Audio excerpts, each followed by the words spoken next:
is to defend usually that cause, that the cause of the democracy. I will not give my speech.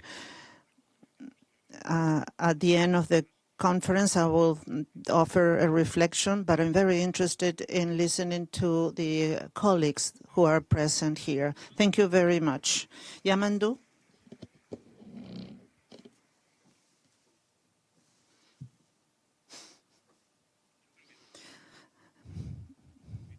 I believe it will take me 2 minutes. How this is born.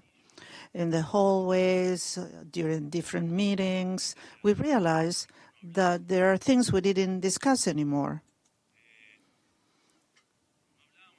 We didn't discuss of things that were historically important, but were the reason of our political fights. When people were wishing me success, and they were saying, success in your performance, what is everybody wait? As a result of the administration, talk about the GDP, international technological advances, but in reality, one needs to ask oneself and have present in our minds if after a few years of being as head of a state, if the people is more or less happy. I don't think it's going to be resolved only with the GDP or with geopolitical indicators. And the other thing I can think of is from Lula, our people understands that problems need to be resolved. And what our people are expecting from politics or from governments. And so we have to review then things we have learned from some of our teachers. Pepe used to say all the time that what was characterizing people was to accept conformism. I think the lack of conformism was added the lack of hope. And when one sees the electoral behaviors, what it always shows up is the lack of hope or continuous discontent, of course, justified and for clear reasons. So I think we need to go back to installing, as Lula said, the issue of democracy. We have to retake the flag of freedom. When I was young, I started in politics. We moved from the dictatorship, and when we opened the door after dictatorship, made an impression on me. And freedom is something incredible.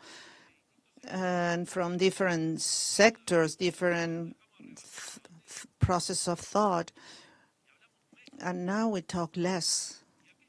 And that precepts of the 17th century went to a second stage, and we need to revalue them. Of course, the declaration of the UN, but those principles are still as present or more as before, because nothing helps to live this life being a slave from a political regime that doesn't allow you to move but is successful, or by being the slave of the permanent job, an excessive rigor of having more and more things. And frankly, what we don't have, and what I miss of talking with Pepe, we don't have time. The things that we anthropologically need to do to be happy. And that's the root of our democratic concession. And it encompasses the left, but also other liberal sectors with which we fight a lot. But we always understood that the fight for ideas and the fights with different political parties, letting our people decide which political forces or which parties should govern them, Inasmuch as that is retaken and is valued, we are going to be able to obtain what Lula said, to revalue democracy and to put on the table more modern issues in the agenda, more recent issues, and in a way going back to what was before to make people happy. Thank you, Yamandu. From now on, I'm going to do this gesture when you exceed the 4 minutes. Gustavo, he said that for me.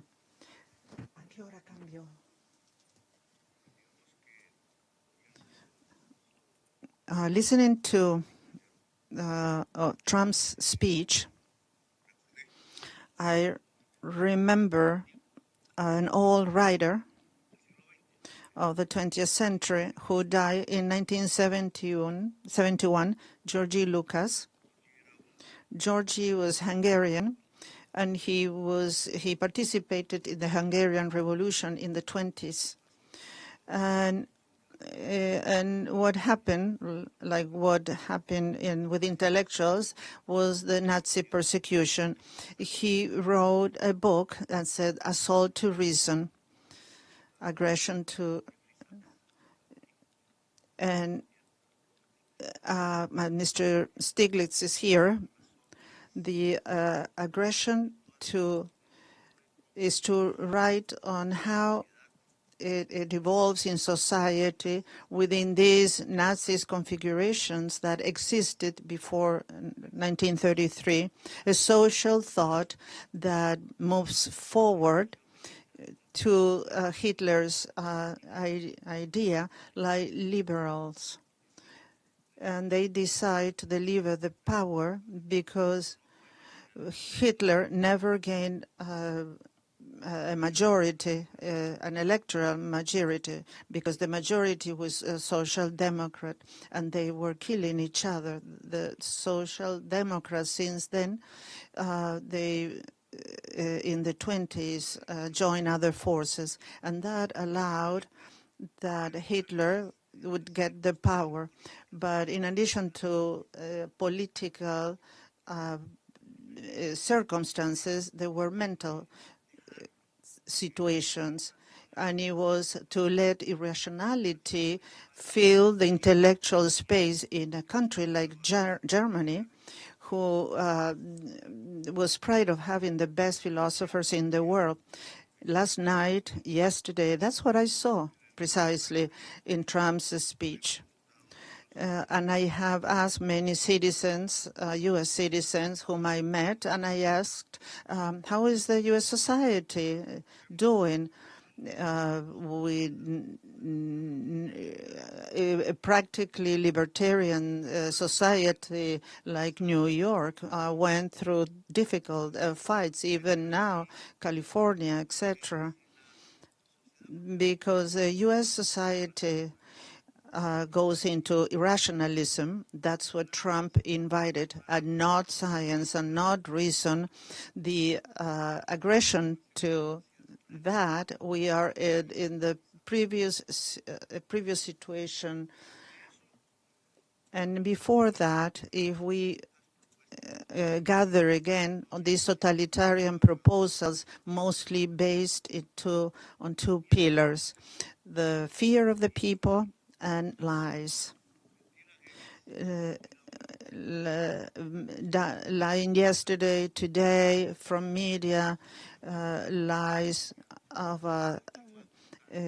AI, more brutal in terms of manipulation of information, with the knowledge of cloud, the humanity intellect accumulated, so it's privatized.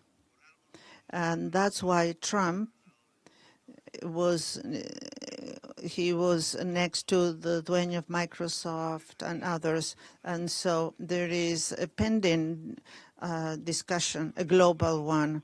There'll be private owners of the cloud, that is, of the accumulated intellect of the humanity, digitalized, or it will be public global control. That's the first point to be discussed.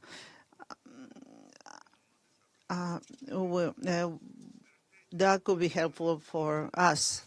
But this issue of truth and lie is a battleground. And I think we have to give weapons to the truth. That means to place reason and science next to what is irreasonable. And that fight has concrete forces and spaces. And the other factor is fear. Who do you fear today? And I'm about to conclude. Because Chileans are more disciplined than Colombians. We dance better, though, so we forget about timing.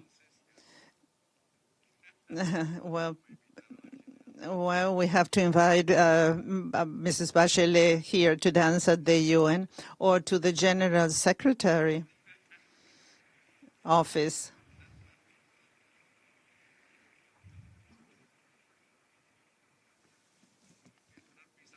We have to work with a steady step.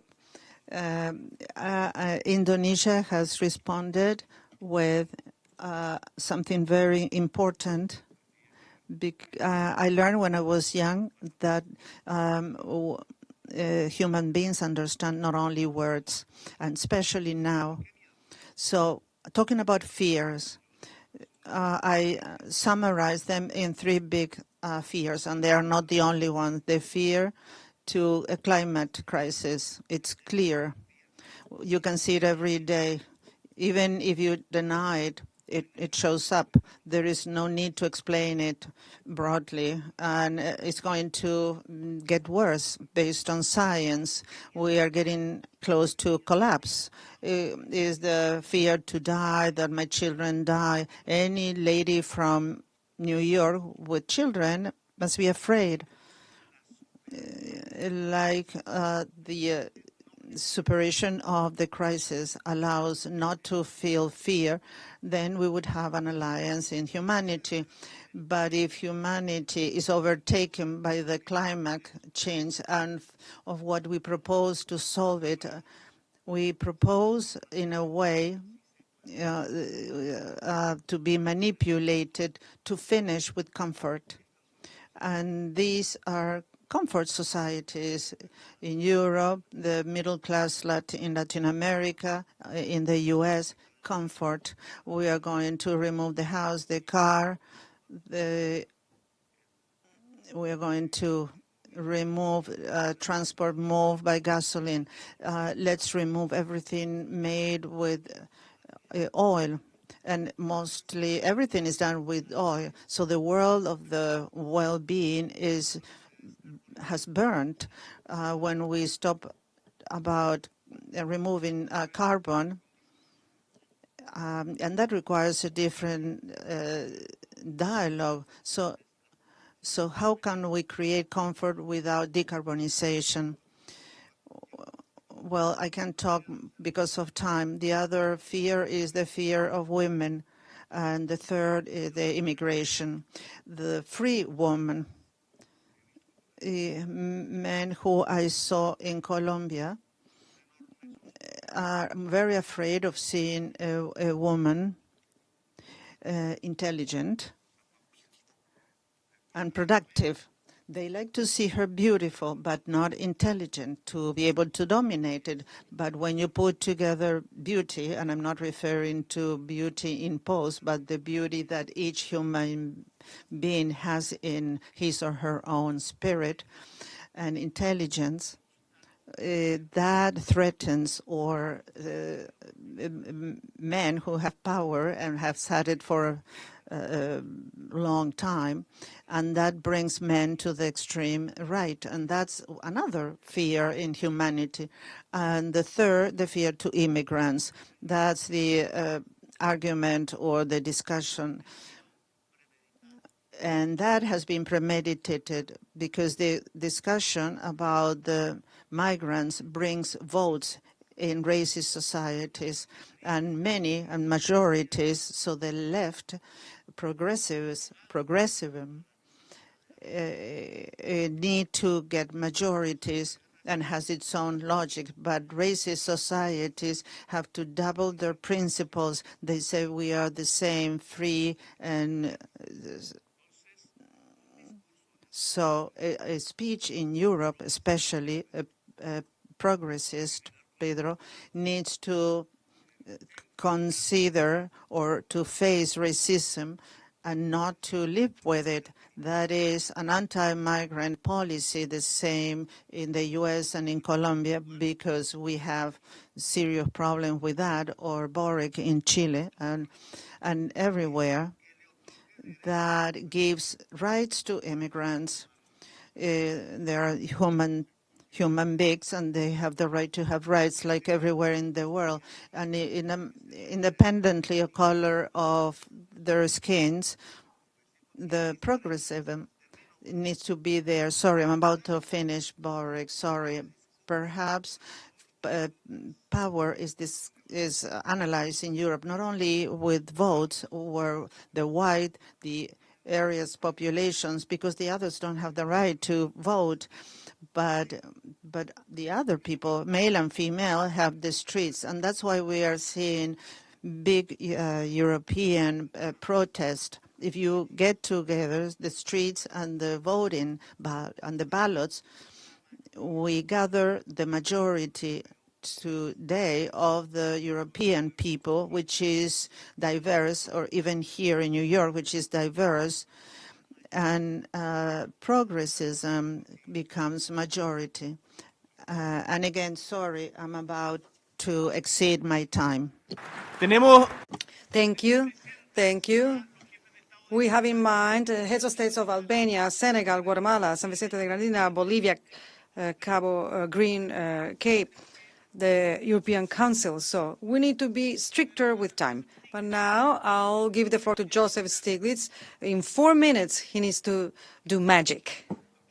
Thank you so much for inviting me to address you today. It's a pleasure to be among so many devoted to not just protecting our democracies, but improving them.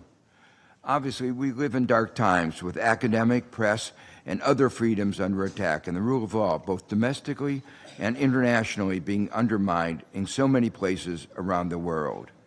Your initiative, with so many countries exhibiting such commitment to what is needed to sustain our democracies, is a ray of hope, perhaps especially needed after yesterday's rant.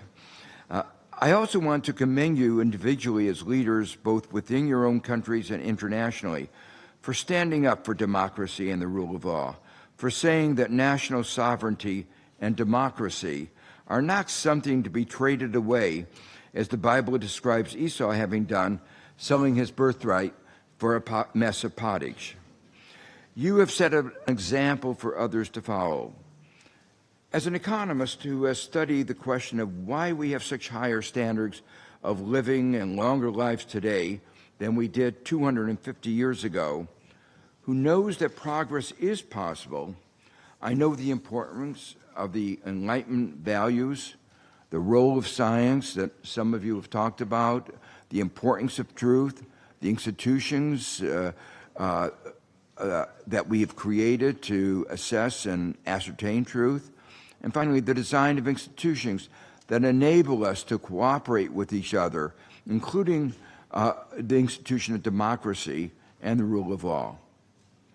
We share one planet, and if we are to have peace and shared prosperity, we need the UN, we need international economic law, and we need multilateral cooperation. As a lead author of the 1995 IPCC, an institution which itself shared the 2007 Nobel Peace Prize, I know that climate change is real. It is not a con. The evidence was clear then, and it is overwhelming now. But I come before you now, not on my own behalf, but on behalf of 44 Nobel Prize winners. I don't want to correct the President of Chile, but it was 44 Nobel Prize winners, and not only from science, from peace, people who risked their lives, who went to prison in order to defend the freedom of press. We came together across many fields in which that prize is awarded. We came together quickly to sign a letter of support both for your initiative and for your agenda to try to achieve it. It is a short letter, so with your permission, let me read it. And I don't think I'll go over 4 minutes, but it may go just a little bit. In a time of political, it's entitled In Defense of Democracy, Fighting Against Extremism. In a time of political polarization and global instability, with democracy under threat in many quarters, we, the undersigned Nobel laureates, affirm the importance of democracy and multilateralism, and accordingly, we write in support of the initiative of 20 countries to promote democracy by strengthening institutions, addressing income inequality, and tackling the online information ecosystem. As Nobel laureates, we especially commend the leaders participating in the Democracia Siempre initiative for their firm commitment to reason and their agreement that despite the different worldviews of their members, the facts cannot be falsified. We also respect their firm commitment to peace, respect for international law, and international humanitarian law. We support the emphasis on the importance of quality information and news in order to inform the public, promote constructive civil engagement, and promote democracy. Indeed, freedom of expression is an internationally recognized human right. We are especially concerned about the chilling effects of, on free press, free speech, and academic freedom that have occurred in many countries, and the chilling effects of defamation suits against journalists around the world, as well as from the immense power of amplification of mis- and disinformation that has been ceded to tech platforms and now the generative AI companies. We commend the leaders for their commitment to convert lofty principles into concrete actions and look forward to working together in the future to support this important initiative. Thank you.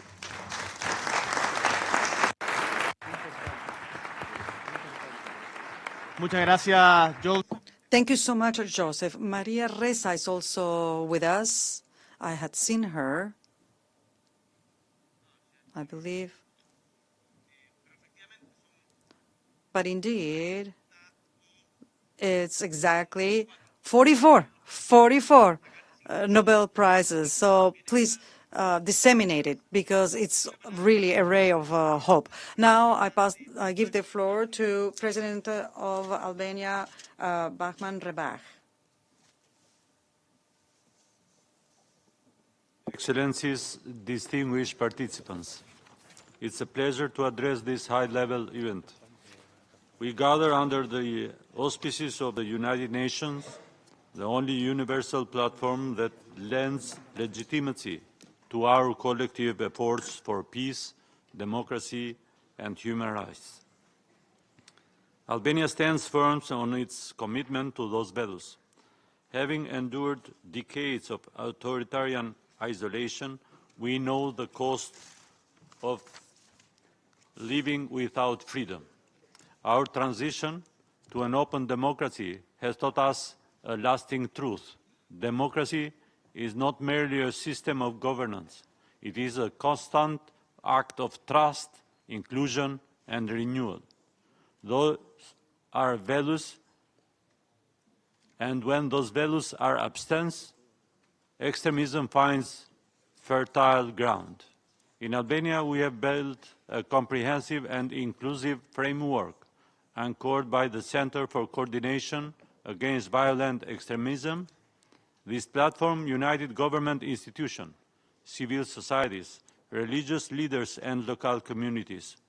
Its four pillars, prevention, rehabilitation, reintegration, and disengagement, reflects our conviction that every voice matters in building a resilient, democratic society. Governments alone cannot defeat extremism. Communities must be at the heart of these efforts. That is why our national strategy empowers youth, women, families, and minorities through cultural, educational, and religious networks. By fostering belonging and purpose, we deny extremism ideologies the space to take root. Those grassroots initiatives are the heartbeat of our model. Albania is proud to contribute to the international effort in supporting prevention, counter-recruitment, and rehabilitation in alignment with United Nations strategies. We place strong emphasis on media literacy and critical thinking, equipping citizens, especially the young, to resist manipulative ideologies both online and offline. Through specific programs, we invest in intercultural education and mutual understanding. These are long-term investments in a generation that will carry forward the values of tolerance and unity. These values have sharpened our focus on deepening democratic reforms, strengthening political pluralism, and countering polarization. When citizens lose trust on those who govern them, legitimacy erodes and society becomes more vulnerable to division and extremism. Albania's response is clear: inclusive governance and strong democratic institutions. Excellencies, extremism thrives where opportunity is absent, where trust is weak, and where governance lacks transparency. Democracy, by contrast, provides hope, accountability, and fairness. But democracy cannot succeed in isolation. It requires multilateralism and collective commitment to shared values, rooted in the principles of the United Nations. As we mark the 80th anniversary of the United Nations, Albania reaffirms its unwavering support for peace, democracy, and human rights. We join the call for reforms that make multilateral institutions more inclusive, transparent, and reflective of the world's diversity. I believe this meeting can serve as a catalyst for global awareness and call to mobilize our tools, networks, and political will to ensure that democracy remains a living reality for all the peoples. Thank you.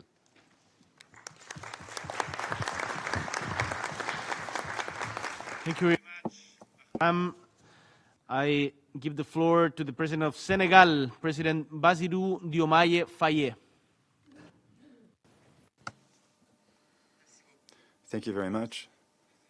And to co-chairs, colleagues, ladies and gentlemen, I'd like to thank the organizers for their invitation. I'd like to commend their excellent initiative for organizing this meeting on this major issue for this time. That is to say, how can we defend democracy against certain scourges such as extremism?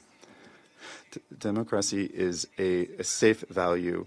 It's inseparable from freedom and fundamental human rights, allowing people to choose to live, to thrive, while freely choosing one's leaders. But the exercise of democracy must first rely on the balance between freedom, responsibility, and respect of the republic.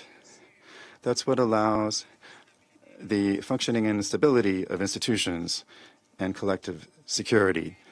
That's what allows the strength of, or permits the strength of democratic systems, but it's also one of its vulnerabilities.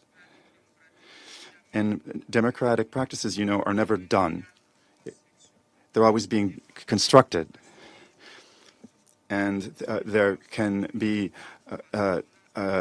threats that arrive at any moment. There's the terrorism, there's extremism, unilateralism, extreme poverty, social exclusion, fake news, violation of human rights, and violation of international law. Defending democracy in this context presupposes that we have a shared approach among nations and that we share experiences rather than teach lessons.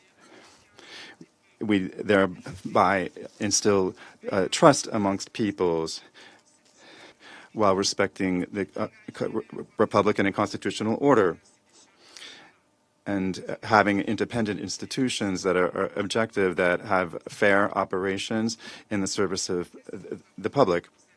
That's what we've done in Senegal with judicial hearings and electoral studies that studied the ways to create a more just, independent system of justice.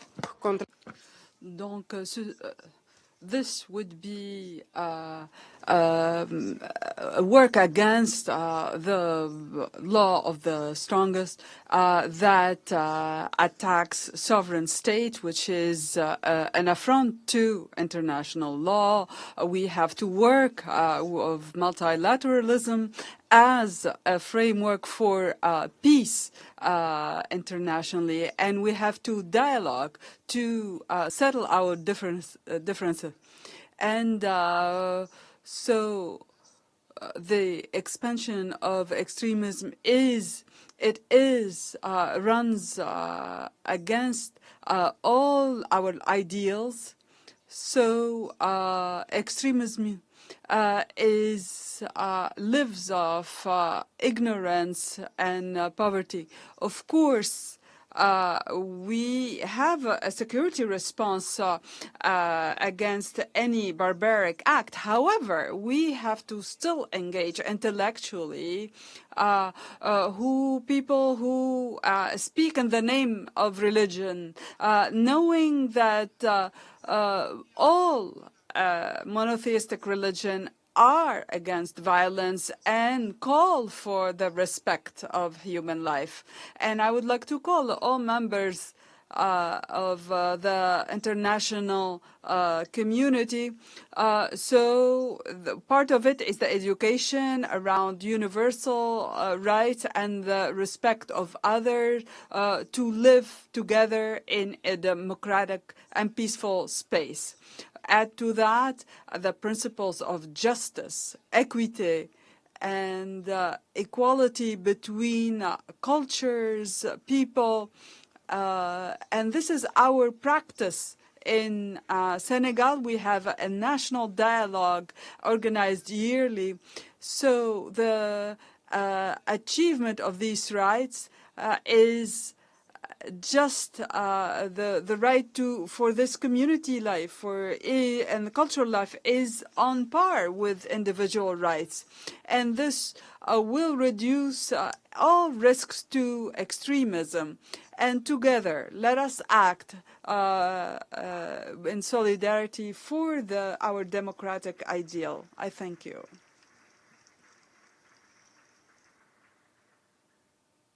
Gracias, Basiru.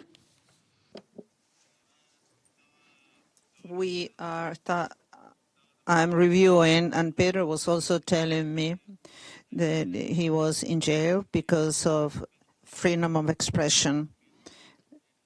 And also, I give the floor to the President of Guatemala, Bernardo Arévalo, and then to the President of the European Union, President, and the former President of Portugal as well.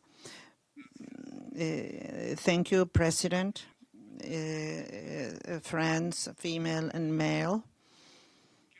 I want to congratulate this initiative because I believe that is extremely necessary, particularly considering the history. And I'm talking about history because we are meeting to say something crucial, and that is democracy is worth it. This new idea, democracy, and I said that is a new idea because in 5,000 years of human history, we only have 300 years of having it develop. It's worth it because it allows us to believe in a new world where people live free. against arbitrary oppression, which are the weapons. Democracy needs to be defended, and I understand this meeting is an invitation to join forces, to do it from our own places, in our own countries, as governments, and to do it cooperating international level. I understand this meeting and these 4 minutes that we have as an opportunity to write or participate in a democracy agenda, a debate that we will have to develop in the future through different mechanisms of opportunities, and to try to define. I want to say that from the experience of my own country, of a country that is fighting to maintain institutions, our democratic institutions, there are 4 important elements. The first one is represented by this meeting itself, and is the democracy of our countries need the international defense. Guatemala is a very clear experience of the efforts of the socials that are affected by the criminal organizations that wanted to affect institutions to change electoral results, and they were successful because they found the international support to do that. Without that group of support, where the indigenous communities serve an important task, international groups will not have succeeded. And